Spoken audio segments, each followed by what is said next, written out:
Welcome to Lynn Cullen Live. Talk radio without the static.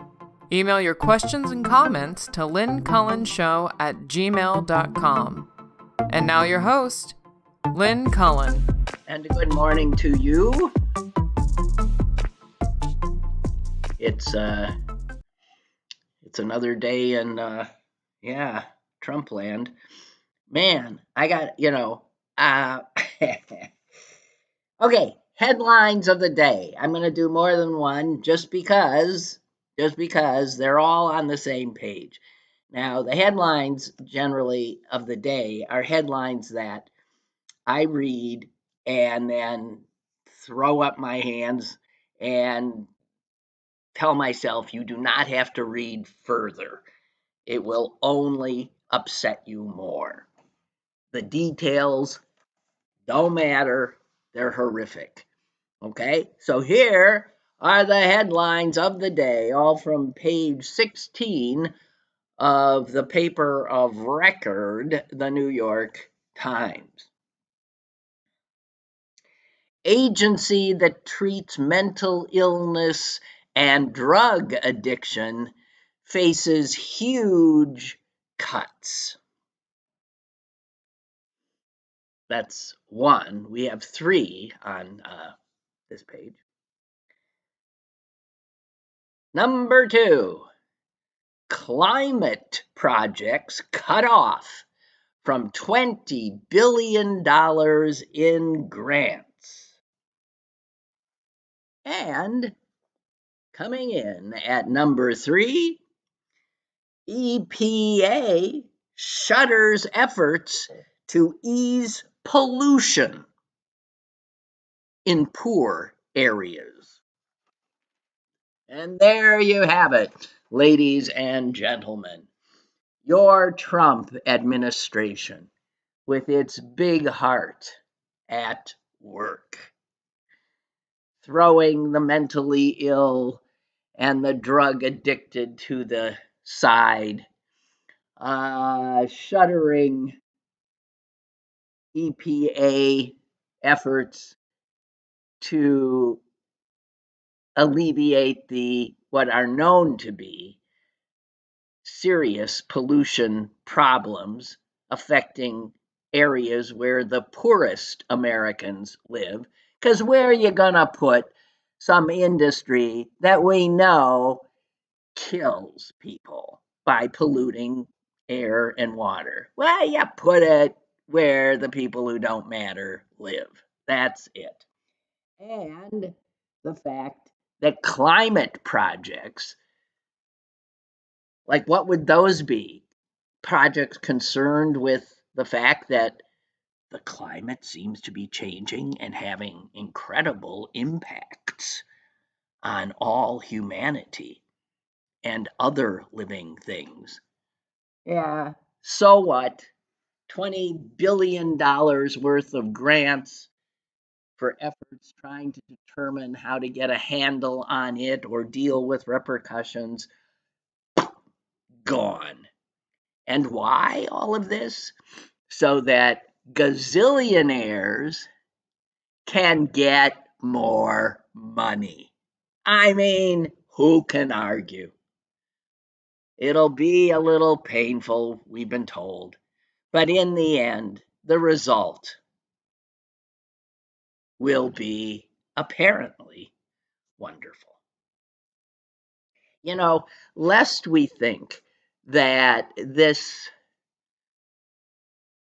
disgusting, despicable, soulless crowd of rich men who are now ruling the nation for their own betterment are some kind of anomaly in our history. They are not. It's just that they have been restricted in our history as well.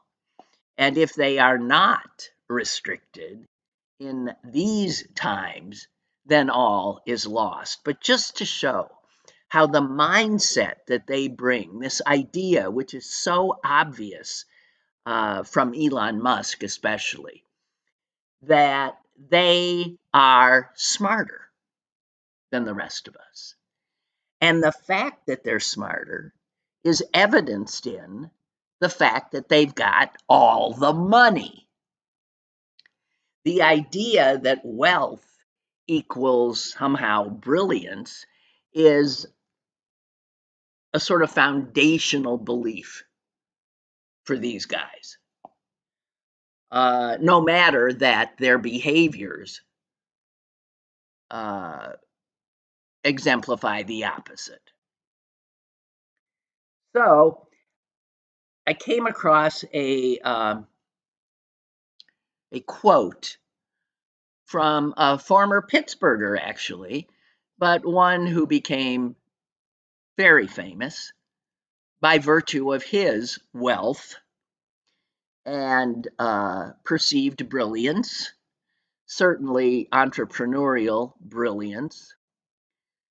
But it's clear that he had the same mindset as Elon Musk. And it's one, although, well, I'll give you the quote, and then we can talk about how we should only hope Elon Musk eventually comes around to where this one got himself. Let me find it. The gentleman of whom I speak is Andrew Carnegie. And he was, of course, one of the richest men in the world. In the last American historic period when we were, in fact, pretty much ruled by the oligarchs, the Gilded Age, as it was called. And they, at the time, were called the robber barons. I'm not sure to their faces, but. So Carnegie and the others believed they had achieved the status that they held because they, what he termed, had special ability.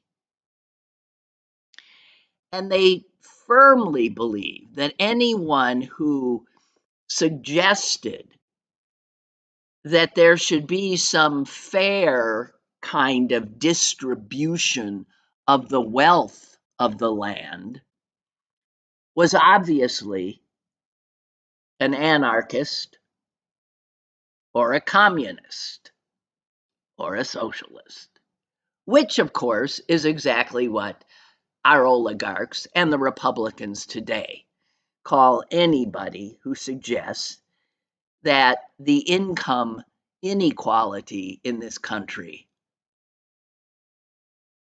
is wrong and is, in fact, harming the democracy.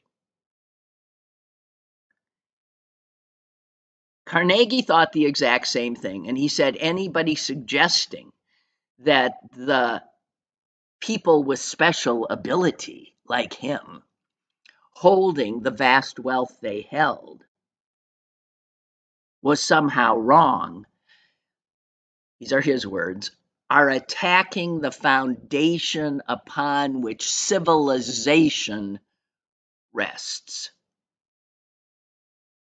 So his thought, his belief, was that civilization works only when the wealthy, a few wealthy men,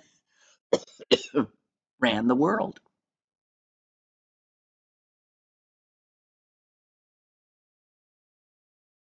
And he went on to say this, explaining himself, and it is what Musk believes and what the others believe, obviously. Carnegie said, wealth passing through the hands of the few can be made a much more potent force for the elevation of our race than if it had been distributed in small sums to the people themselves.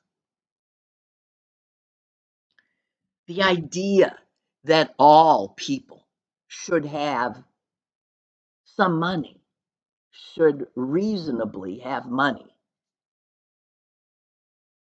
was to them a recipe for catastrophe, anarchy. The only way things could reasonably work is if the rich men, the very few, with their special abilities, ensured the continuation of civilization and progress by having all the money. So, nothing much new here. Those ideas have remained very much part and parcel of a strain of political thought in America. And we are seeing it resurrected in a way that we could not have imagined now.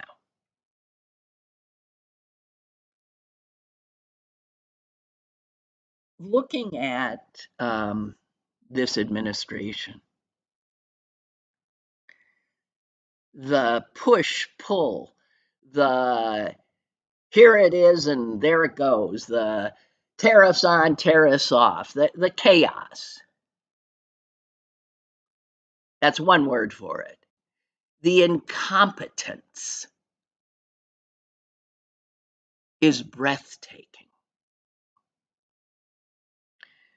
Just this morning, before I think I found out this, and perhaps you did too, about what, 15 minutes ago? Just this morning, Trump pulled the nomination of the man he had anointed to be the head of the Centers for Disease Control. No reason was given, but this guy, who used to be a Florida congressman, was expected today to be testifying before the Senate Health Committee so that his nomination could be, of course, rubber stamped like all of Trump's other nominees have been. And the fact that they pulled this guy's nomination makes me wonder, what the holy hell could he have done since wife abusers, sexual abusers, weekend news anchors, a few traitors, a whole cohort of incompetence have sailed through with the Republicans rubber stamping each and every one. What the hell could this guy have done? Been caught what? Strangling and eating puppies for breakfast? What could possibly have been the crime that got him yanked? Incredible. I suspect we'll find out at some point. Maybe he didn't bow far enough. I don't know. Curtsy. I don't know. Who knows with this crowd? Now, the incompetence of these people just continues to be, it would be funny if it weren't so serious.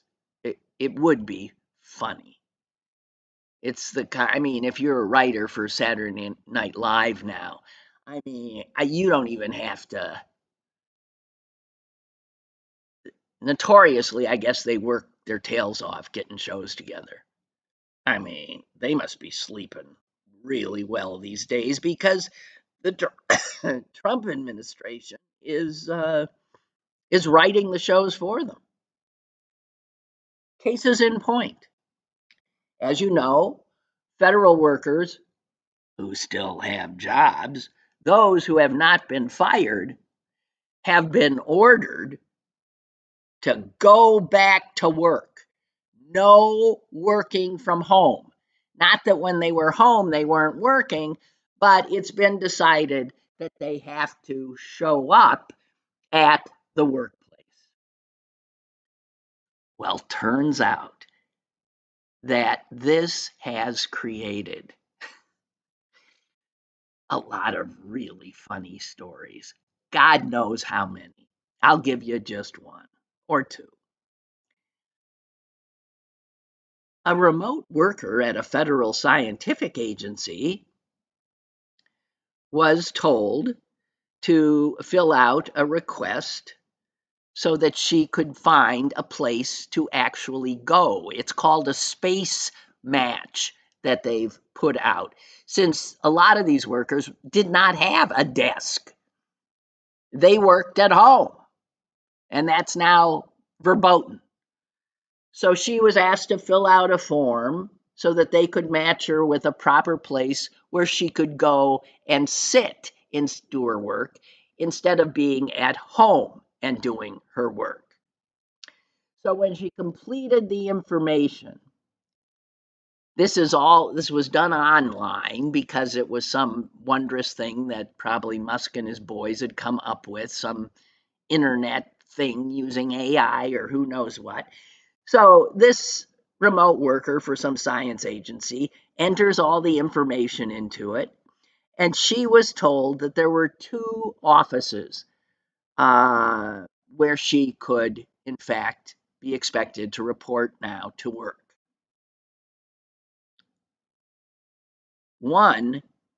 Both were almost 800 miles from her home.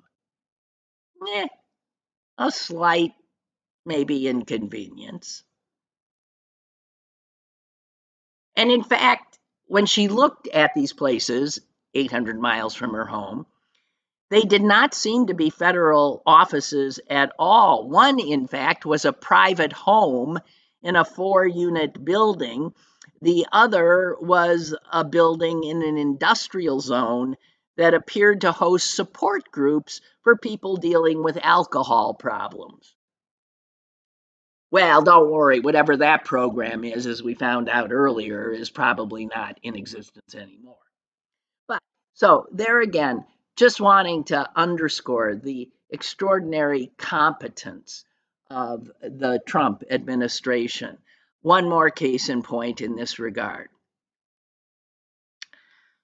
Another employee, this one who worked for the CDC, was told to find, again, in the same manner, a workplace so that she no longer could, because she could no longer work from home. When she entered her home address to find nearby offices, she was told to go to a closed Subway sandwich shop. And if that didn't meet her requirements, they also suggested a nice self-storage facility near her home. At least it wasn't 800 miles away. Now, lest anyone think she was making any of this up, she took screenshots. So she showed them to some of her colleagues, and then one of the colleagues sent the screenshots on to the Washington Post, which is how I now, of course, know about this. And the Post also learned that another member of their team was directed to go to a post office to work. And when the Washington Post tried to talk to any of these people, you've noticed I've given no names, wanted to speak to these people because that's what reporters do. It says here in the Washington Post article, another member of the team who was directed to the post office, who, like other workers who were interviewed for this article, spoke only on the condition of anonymity out of fear of retribution. There it is. And an exercise that I just don't have the energy to do is one day go through just one paper, one edition of one paper, and find out how often that phrase spoke on condition of anonymity out of fear of retribution. I know I've mentioned this before, but how often it is now part and parcel of almost every article we read. Welcome to living in a fear-based, God, what is with my tongue today? Fear-based nation. It's something. Okay, but I bring those up to talk about the incompetence, not the bully boy intimidating terror aspect of this disgusting crowd. The total incompetence. And then, as I mentioned earlier, the now you see it, now you don't. Push, pull. You're in, you're out. Tariffs, tariff not. Every day. Or like this morning, like I mentioned, the CDC nominee due to testify. Whoops, he's been withdrawn. Here's another one, just from today's news. The Social Security Administration yesterday abandoned something that it had happily announced just the day before, that it was considering ending phone service to the millions of Americans who file retirement and disability claims.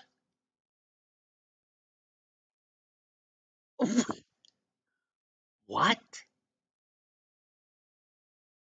Now, here's why media is important. That little plan was publicized by a news outlet, creating a storm of fear and outrage. Understandably, because what they were suggesting would have directed elderly Americans, disabled Americans to rely solely on the internet or in-person field offices, which we've already told you they're shuttering left, right, and center, so they don't exist, to process their claims. There's 73 million Americans who would be impacted.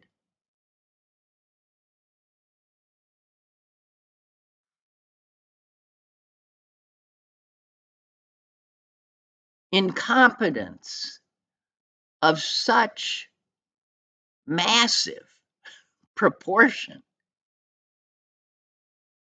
coupled with cruelty and a lack of any comprehension of the impact, not that they care, the impact their bright ideas have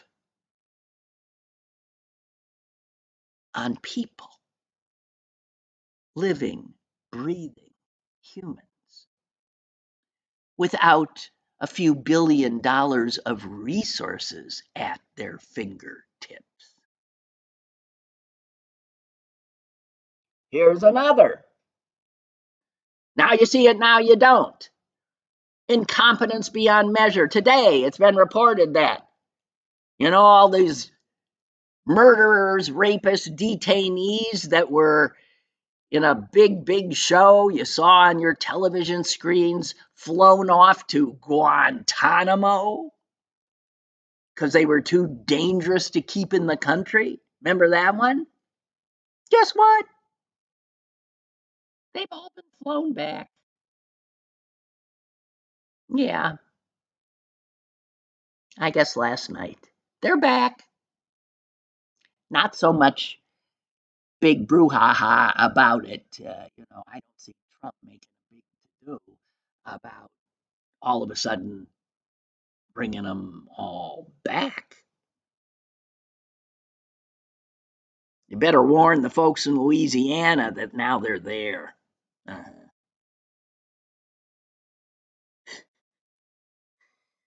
The article where I read this says it's unclear why the group was routed back to the United States after the costly flights to the military base on Cuba. And strangely, the Department of Homeland Security was unavailable to comment on this reversal.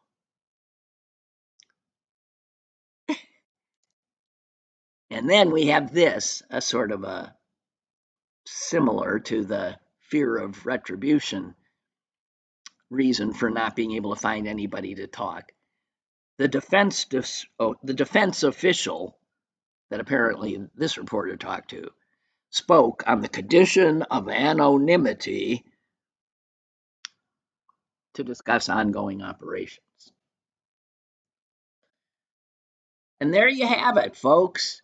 Your Trump administration at work. Breathtaking incompetence. And I mean, you look at it, and there's just all the winning. Who can handle all these successes? I don't know. We're all gonna get big headed, aren't we? We're gonna be walking around with our chests all pumped up. Yay! I've never been prouder to be an American. I mean, just look. The cost of living, for instance. That was what the voters said was the single biggest issue, which is why they put this crowd of geniuses in. Well, since they did put them in, the cost of living has done nothing but go up, not down. Trump's tariffs, there you see them, there you don't, there you see them, but a lot of those are staying. The tariffs on just steel and aluminum, the tariffs on Canada and Mexico are just creating such supply chain havoc that businesses, large and small, can't figure out how to do business because there's no such thing as business as usual because there is no usual anymore with these quick change artists in charge. So you got now China imposing retaliatory tariffs. You got Europe imposing retaliatory tariffs. You got farmers saying, wait a minute, who am I supposed to sell my products to? You got food prices rising. My God, don't even ask about the cost of eggs. Never seen it higher, ever. Corporations, are they nuts? They aren't investing in any new production capacities. Oh, the factories we're going to see built.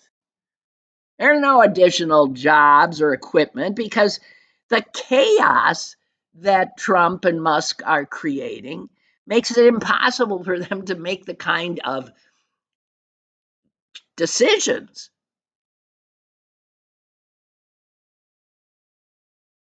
that they need to make to, not tank the business. Never mind the stock market, the S&P 500. Down, down, down.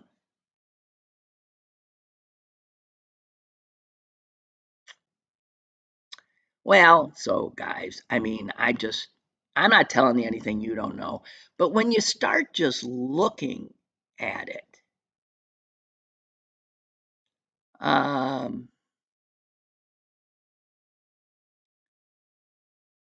it is mind-blowing in its obvious lack of any overriding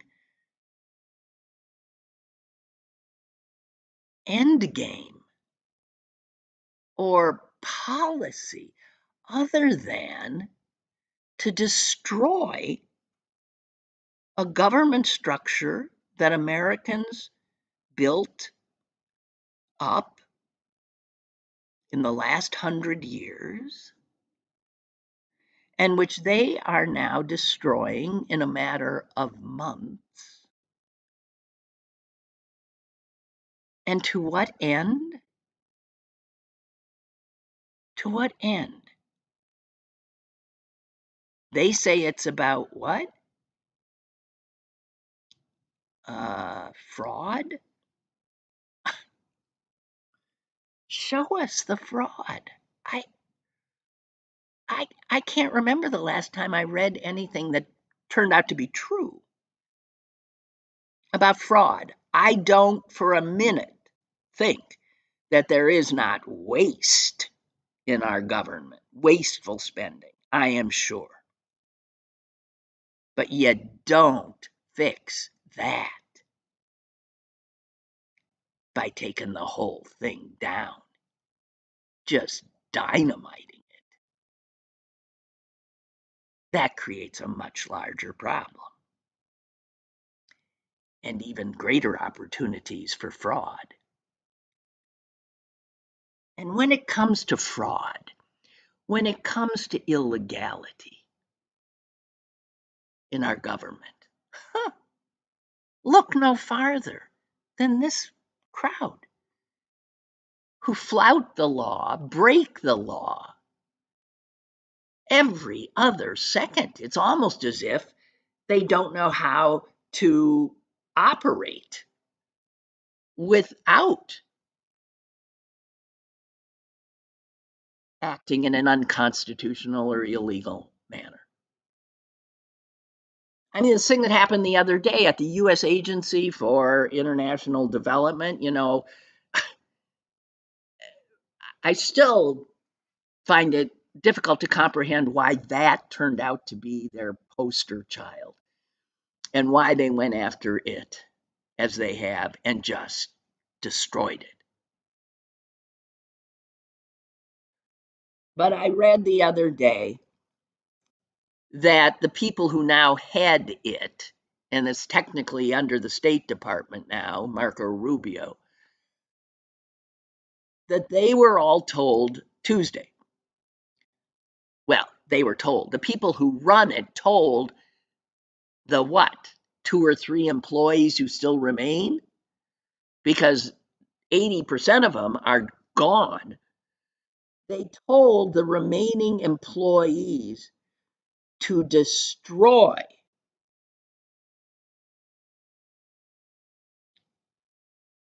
all the internal documents that they had access to. Why? So much for transparency. But my understanding was that the way the government functions is you don't destroy documents. And the destruction of documents like this is likely illegal. In order for the few employees that still are there to literally start shredding documents, many of which are classified, many of which are stored, in safes because they are that important, is illegal because there are laws prohibiting the destruction of government data and information.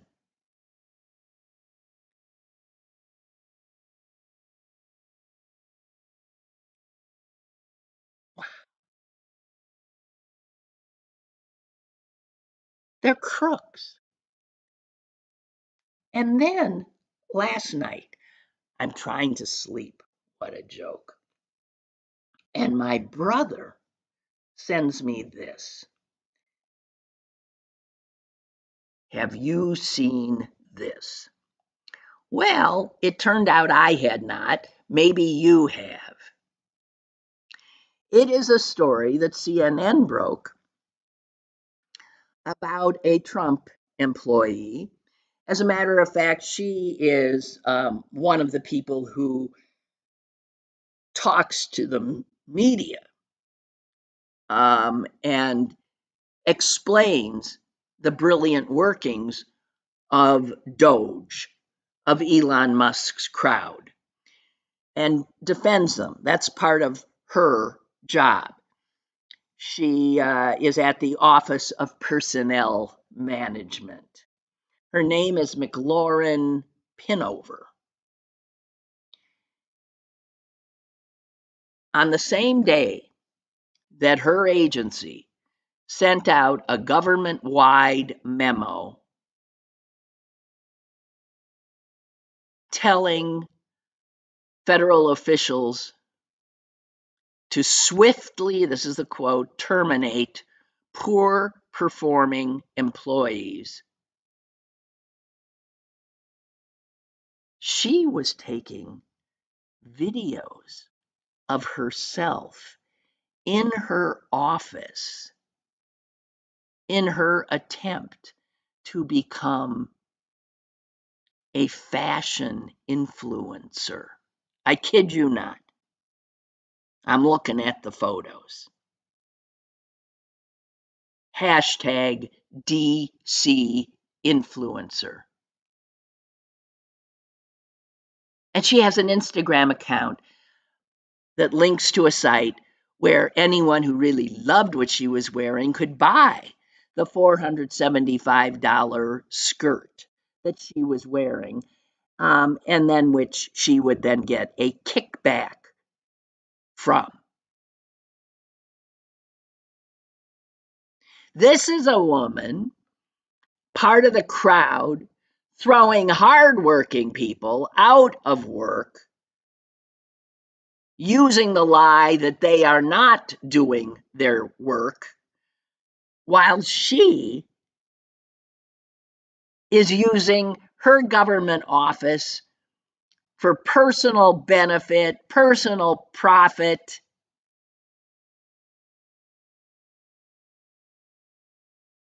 I you you know what? You cannot make it up. When she was asked by a reporter, uh, is this you? Is that your office? What the hell are you doing? She, of course, did not respond and, in fact, deleted the Instagram account. So if you've gone looking for hashtag DC influencer, I suspect it ain't there. Oh, no, the Instagram account is at Get Dressed with MC. Also, her hashtags were DC style, DC influencer. She did all these poses with soundtracks by Sabrina Carpenter's Busy Woman. I guess that's a Sabrina Carpenter song.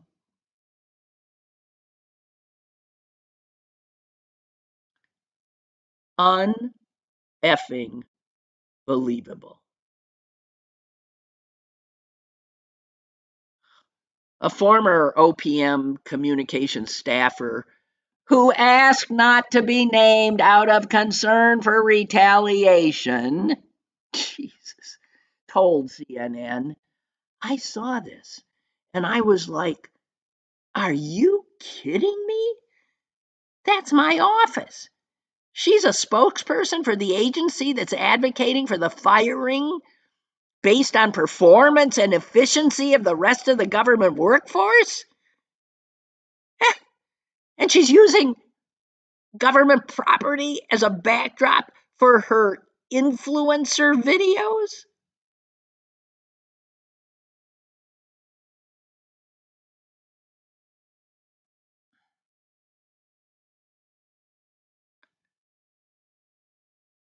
An ethicist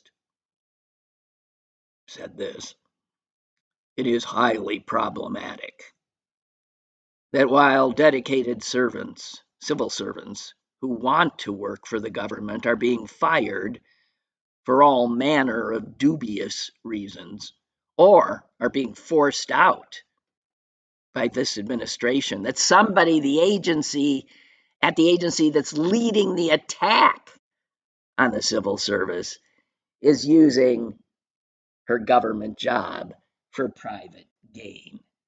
Yeah, you can't make it up.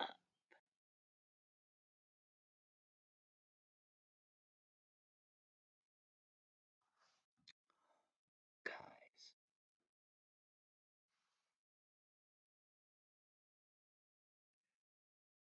Robert writes, how many days a week does Trump spend at his workplace, and does Elon have a change of clothes? Yes, Elon has been seen recently in a suit and tie because I guess he's been taking heat um, for his sloppy manner of dress. Um, Barbara says that Commerce Secretary Howard Lutnick is quoted as saying, these policies are the most important thing America has ever had. Howard, I personally think the most important thing America has ever had is the promise of freedom and things like, the First Amendment. I'm just saying.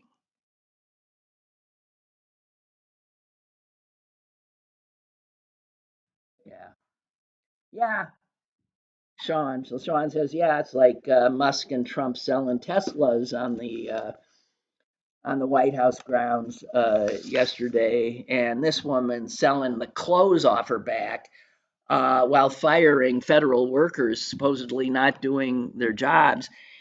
You know, you can't make it up.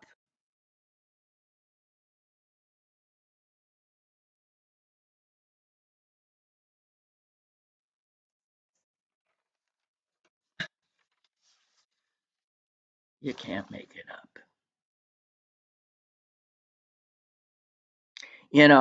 It's Thursday, and on Thursdays I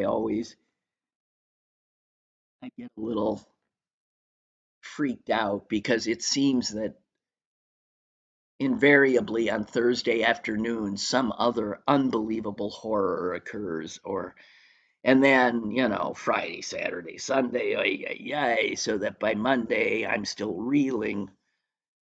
It's something.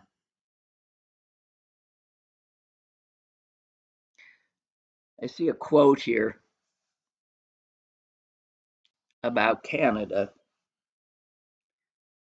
There's so many things to be mourning about, and to really, because of the loss of, we're losing so much. And one thing that I've been sort of surprised by, my feeling of such loss, has been something I never even thought of. So often the case that you don't think of something until it's gone. And that is the comfort of having Canada bordering us the entire northern border being that big, huge country that was like a cousin, part of the family, it felt like.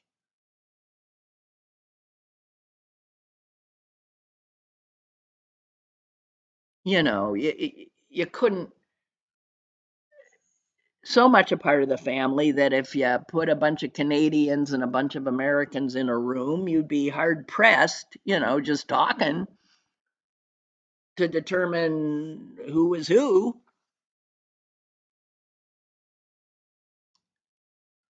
And just to see the destruction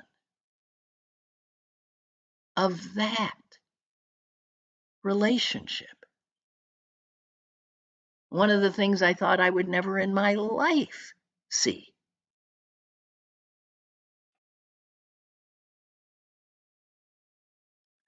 I cannot begin to tell you the sorrow I feel, the anger I feel, because it's so insanely unnecessary.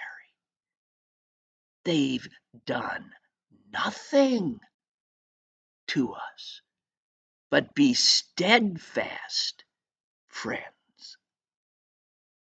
It's unbelievable.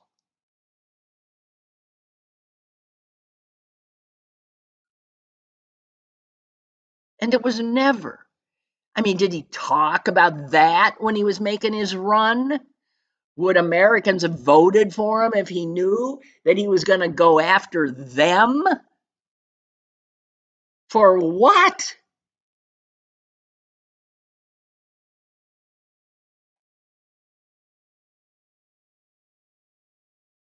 And to be so hated now.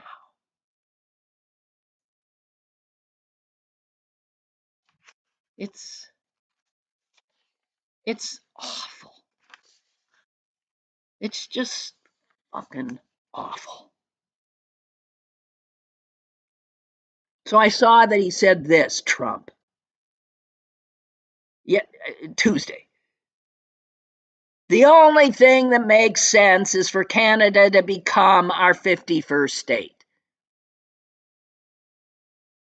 This would make all tariffs totally disappear. Canadian taxes will be very substantially reduced. They will be more secure, militarily and otherwise, than ever before. And there would no longer be a northern border problem.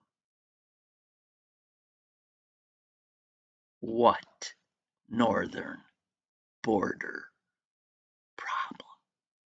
What? There's never been a northern border problem. Dear God in heaven.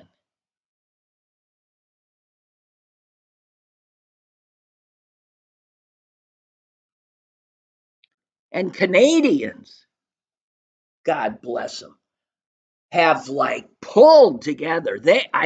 Can you imagine how they're feeling? Good God. And Trudeau's not, he's gone. But on his way out, he said, on his way out, he became extremely popular again, as did his party, which was going down. So Trump has reinvigorated. He reinvigorates the people that, who he attacks this way. Zelensky was having some, troubles with his people. And then Trump went after him, and his approval ratings are sky high now in Ukraine. Trudeau goes out as a savior all of a sudden. And Trudeau said at his party's convention this last weekend, this is a nation-defining moment. And then he warned his citizens. Democracy is not a given Freedom is not a given. Canada is not a given. None of these happen by accident. None of these will continue without effort.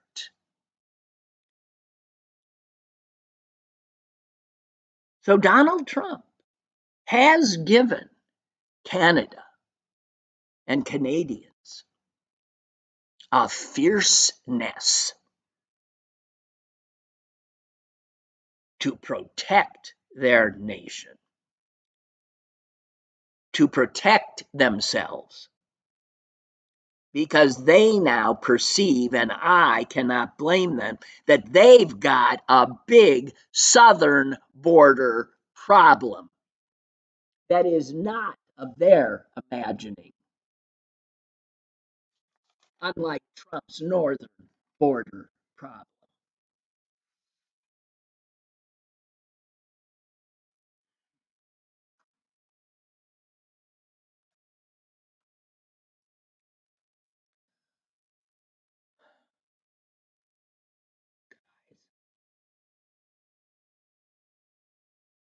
You can't make it up. I'm sorry to repeat myself, but I just feel like I'm living some friggin' nightmare. I mean, it's nice you're all there with me, but I I'm just in a state of constant disbelief and rage.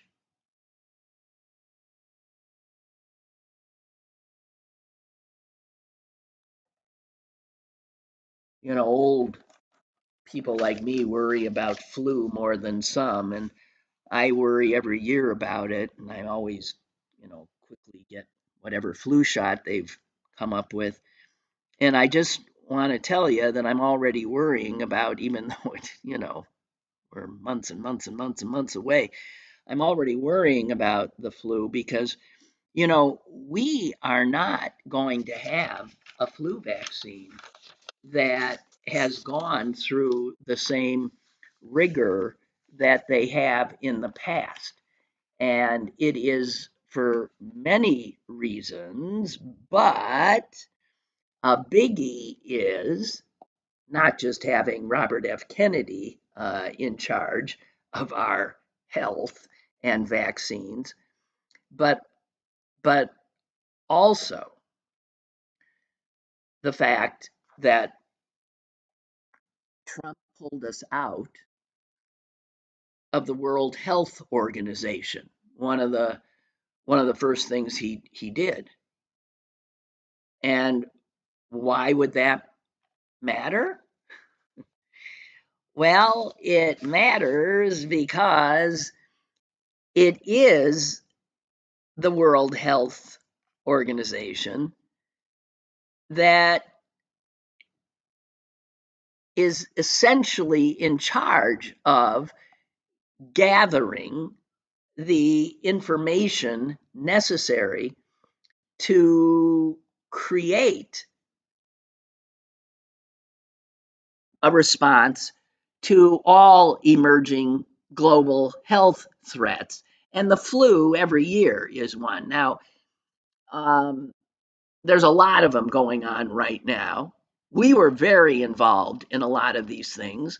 The fact that Trump and Musk destroyed USAID, which was the arm of our country that was involved in these efforts, has, of course, put countless lives all over the world, including here, at risk. But I don't know if people realize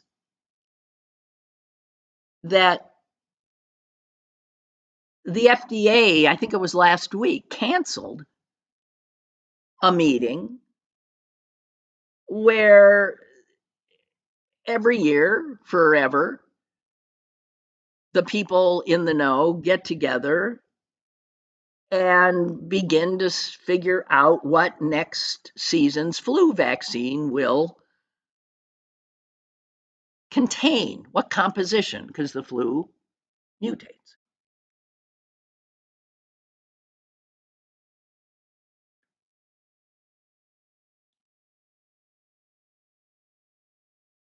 And in the past, the United States partnered with WHO and other similar entities in other countries whose job it is to surveil these threats, contain these threats, to provide responses to these threats. We now are not involved, okay? We are not.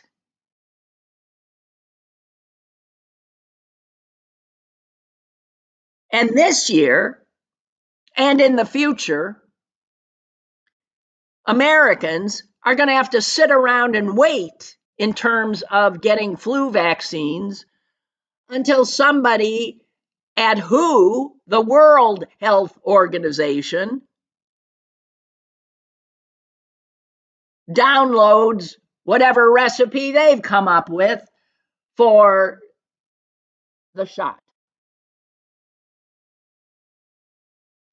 And get this, if we keep this up, if we keep abdicating what was our leadership in this area, we will be forever relying on WHO, the World Health Organization, which we don't belong to, whose funding we've pulled, so they now don't have the resources they had.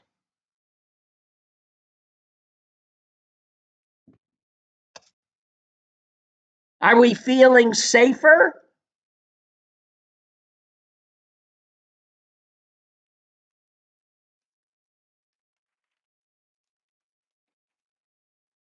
A few other things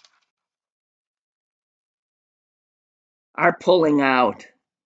You got potential pathogens that could potentially cause unbelievable horror that are now unsecured all over Africa, that were in labs that our USAID was in charge of. Those people have been pulled.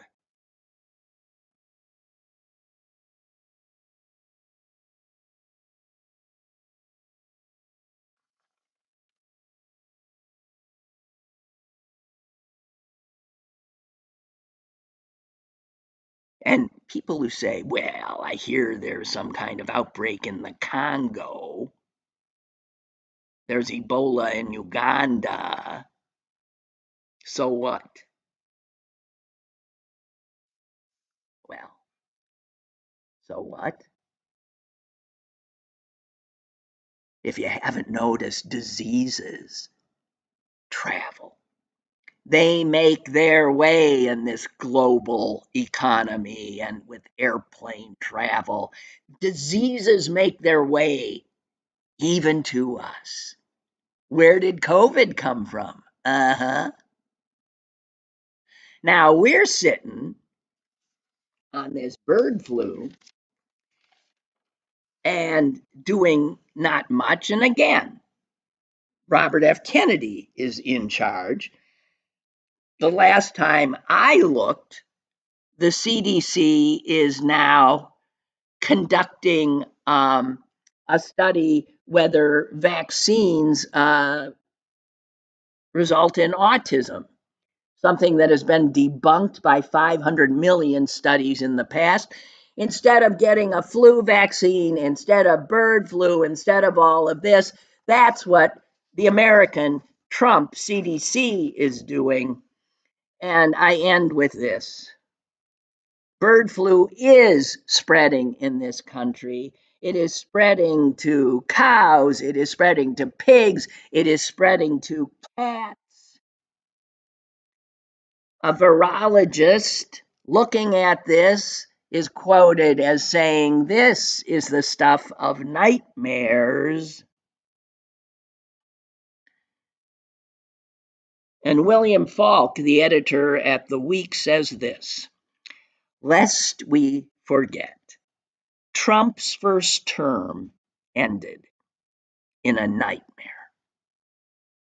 as he urged Americans not to fear COVID.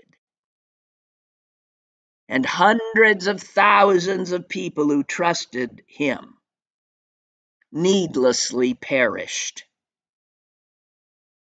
Get this: the United States had 20% of the world's COVID deaths on Trump's watch, despite the fact that we are just 4% of the population of the world. 20% of the COVID deaths, 4% of the population under Donald Trump.